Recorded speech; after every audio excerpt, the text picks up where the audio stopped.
OffBeat Sports Podcast presented by Celsius. It's been a tale of two seasons for the Boston Celtics. I probably aged about 10 years just from that series. I'd probably compare myself to just a younger, smarter, more handsome, stronger Michael Jordan. Let's go Celtics. Go Patriots. These are guys who, when you give them a bowl of Cheerios in the morning, they finish every last drop of milk. Absolute clown over here. I'm ready when you are, baby. All right, everybody. Welcome back to the OffBeat Sports Podcast presented by Harry and I are on. We had to hop on for a quick emergency podcast to talk about all the stuff that's going on with the Celtics right now. It's kind of a whole shit show. We just thought it's easier to come on and talk it out versus trying to put it into a post. Yeah, you can't just put this with a picture of being like, Ime Udoka suspended. Like, it's a lot more than that. Yeah, I just feel like we gotta give our opinion. Yeah, it's something we wanted to just talk to you guys about really fast, Yeah. for those of you who aren't fully in the loop of what actually went down. And, I mean, to be fair, nobody really is yet. But just the facts and facing what we have to look at for the season and moving forward as a Celtics team. Yeah, so basically, Ime Udoka, coach of the Boston Celtics, he was having a consensual relationship. I think it was an affair from his wife, but like, It was. I don't know if they were separated or not, but they have a consensual relationship. The consensual relationship ended, and then he kept trying to pursue it and kept making unwarranted remarks towards the woman. And apparently it was multiple violations according to Wick Grospec. So that I don't know if that's multiple women. So basically it's kind of a sexual harassment thing. It started consensual, and then when it was shut down, he didn't stop, and that's kind of the problem. So just the whole thing is just a huge mess.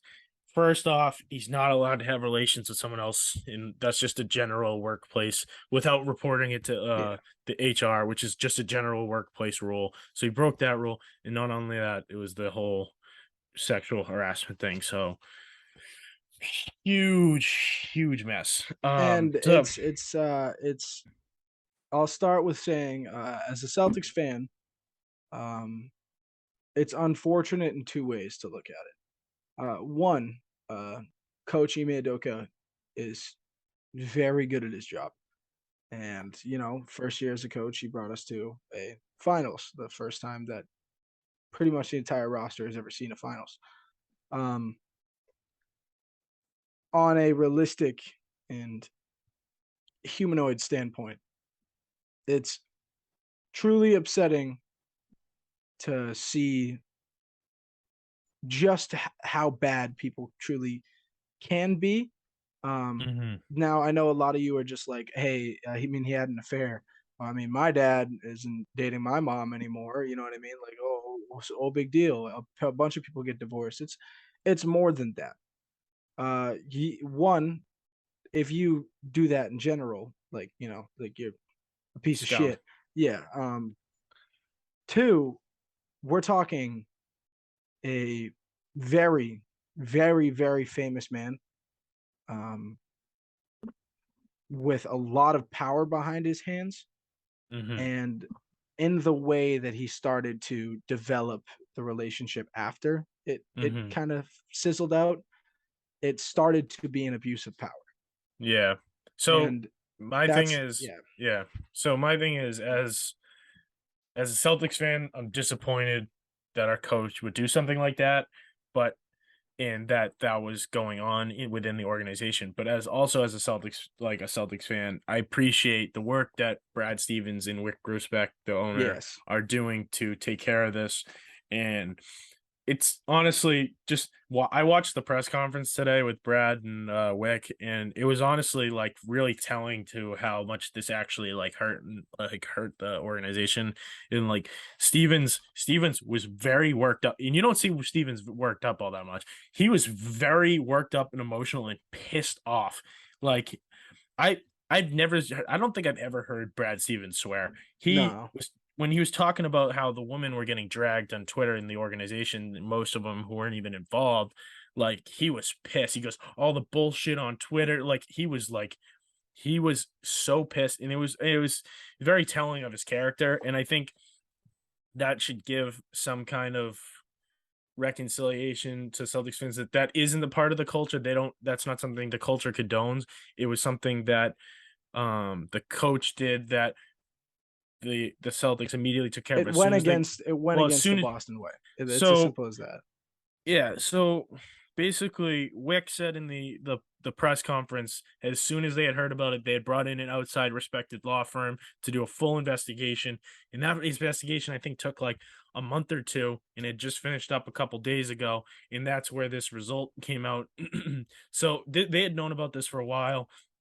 The players had just found out that, like, within the last couple days.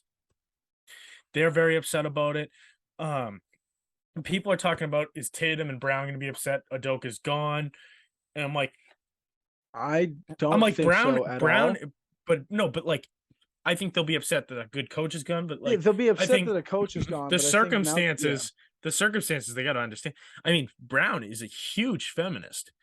Like, he's very into empowering women. And if like he is going to be, I would have to imagine that like he must be upset over this.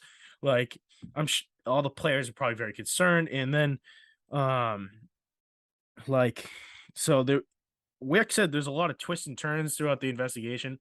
I don't know what that means. I'm just reading through the quotes I took down from this press conference. I think the limelight's in the wrong area. Everybody's thinking, oh, well, how are the players going to feel about not having their really good coach to coach them anymore? That's got to be a big hit on them.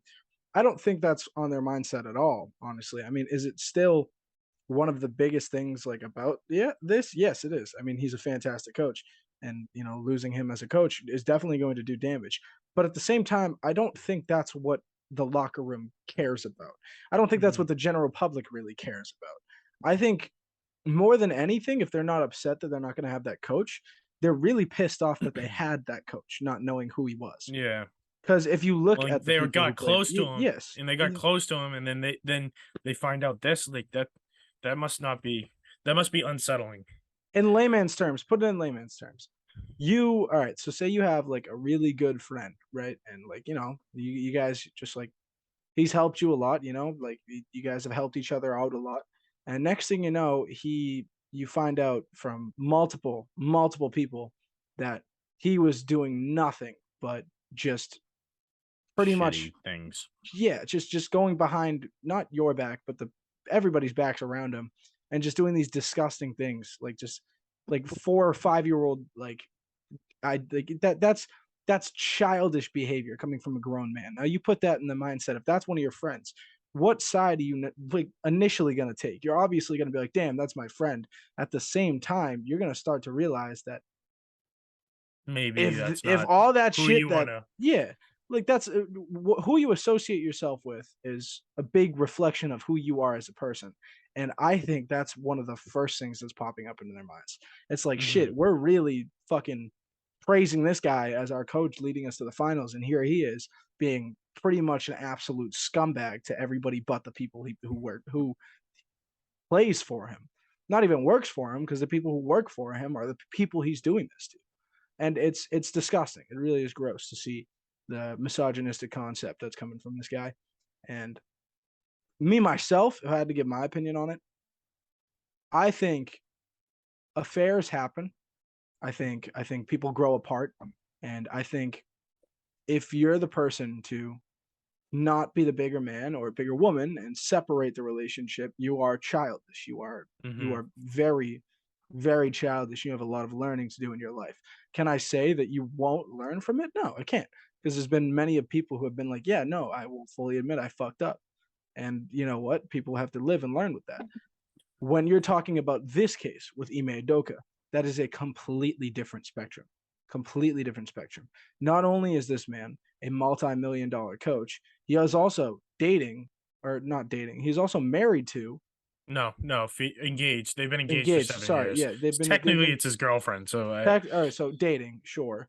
Still just as bad. Yeah, they have a kid together. They have a kid together. Non-justifiable. You are one, tearing apart your own family, and two, potentially sincerely harming the family of another person's, because now they have to have that on their mind, that this person, that their daughter let that happen to them for all this time, and they at the same time that person felt utterly powerless. You got to imagine what those that woman or multiple women, you got to imagine what was going on in their minds. Do they say something about it? Do they get in trouble? Like, he was very clearly using his power to just manipulate these women to getting what he wants, and that's disgusting. Well, it was apparently consensual to begin with, and then he just kept trying to pursue it, and after being denied multiple times. So let me just let me go through some of these press conference notes that I have. So they said they felt the punishment's well warranted and they're standing by it. Ime is accepting it. So hard to complain about, if if Ime is even saying himself, like, okay, and then I will say that's the one thing he's done that I have respected. That he's not trying to defend his case. He's not trying to be like, oh no, he was man enough to admit that he fucked up. And do I forgive him for that? No, I don't think anybody's forgiving him for that. But at least he's man enough to admit that he did it. Yeah, and then they talk about the culture being very strong, and they're very proud of it. But this is definitely shaking it, and they're trying to clear it up. But they talking about how there's no really clear guidelines on it. It's just all about conscious and gut feel. And then just getting into I just my blanket statement that I have about this, I just think it's hard to be on Ime's side in this. I don't obviously he clearly accepted his part in it. I think 1 year is getting off easy. I think I think in most situations the guy would be fired immediately. I think they're holding on to him because they don't want him to be able to just be like, all right, fine, see ya, I'll just go coach somewhere else this year. So I think that's why I think by the end of the year it'll be released. I don't think he coaches another game in Boston. And just I think it just Brad and Wick expressing the talent, about how they have so many talented women in their organization and how they stand behind them was really powerful. And to me, and everyone on social media, I feel like is saying, well, the Celtics didn't really try and control the narrative and shut down the stuff about the women on social media, in them dragging through the mud. But what necessarily are they supposed to do? What are they supposed to? But they first of all, they're legally not allowed to say who was involved or on the women's side. They're legally not allowed to say that. And what are they supposed to do? Try and go after every single person who's trying to say something? I mean, this is what this press conference is about. They had to go about it in a way where they stay within their legal bounds and they don't say anything in the wrong that they shouldn't say. And they wanted to make sure they knew all the facts. And I think you can appreciate that in a sense where they're trying to do right by everyone. And that's why I think the fact that they tackled this the way they did, I mean, there's no easy way to do this. Finding this out must have been horrifying for them. Oh yeah. Because you got to think now, and after all this happened, he's now officially hurt the organization more than he's helped it.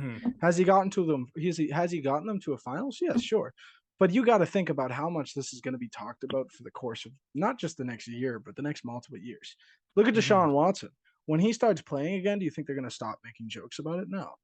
The next year he starts playing, do you think they're going to stop making jokes about it? No. How long into his career is it going to go before they stop remembering? And I think that's the problem that the Boston Celtics are now having to face. They now have to whitewash this image from the Boston Celtics image. And it's not going to be easy. It's going to take some trial and error. It's going to take a lot of aggravating and annoying times to a lot of just childish fans. And it sucks because one person can paint the image of an entire organization when that entire organization is revolved around some really stand-up guys and gals. Yeah. And I mean, obviously we don't know all the facts. We don't know what how bad it is, or we don't know, because I mean, Matt Barnes came out and had to retract his statement saying because he was supporting Ime, and then he had to retract it because he heard all the facts and was it's way worse than everyone thinks. I feel I shouldn't have done that. I should have gotten all the facts. It sounds like it's worse than everyone even knows. So, I mean, I think they're handling the best they can. So we'll see how it goes. But we just wanted to come on here as an emergency podcast and just talk to you guys about it instead of trying to put it in a post, because words can be misconstrued in a post, like because you don't get the tone and of everything. So we'd rather you guys just see and hear it for yourselves. Yeah, and I mean, interim head coach Joe Mazzulla will be taking over. We'll see how that goes. Brad is fully invested in him. He said he doesn't want to even step back into coaching, which is interesting. So we'll see how it goes. I think the Celtics will be fine basketball wise. I think it's gonna take a little while to get the morale up. And I mean, media day is right around the corner. It's on Monday, so I guess we'll hear more then. But that's it for the emergency podcast. Thanks, Harry, for hopping on real quick. Yeah, no, I do want to say thanks, guys, for tuning in. I know this is a lot different of an episode than what you're used to. We're normally, more so joking around, laughing around. But I mean, to be fair, this is no joking matter. When it comes to a situation as serious as this, we have to be serious, professional. And we'll get back to our usual programming of the next. Don't worry, there's more jokes coming along the way, but we did want to give you this message from us, sincerely from OffBeat. And thank you guys for tuning in. Thanks for listening. As always, check out the TikTok, throw us a like, subscribe to the YouTube channel, and we'll hopefully see you guys in a more happy and lighter mood the next time. Yeah, we'll see you guys next time on OffBeat Sports. Yeah, thanks, guys.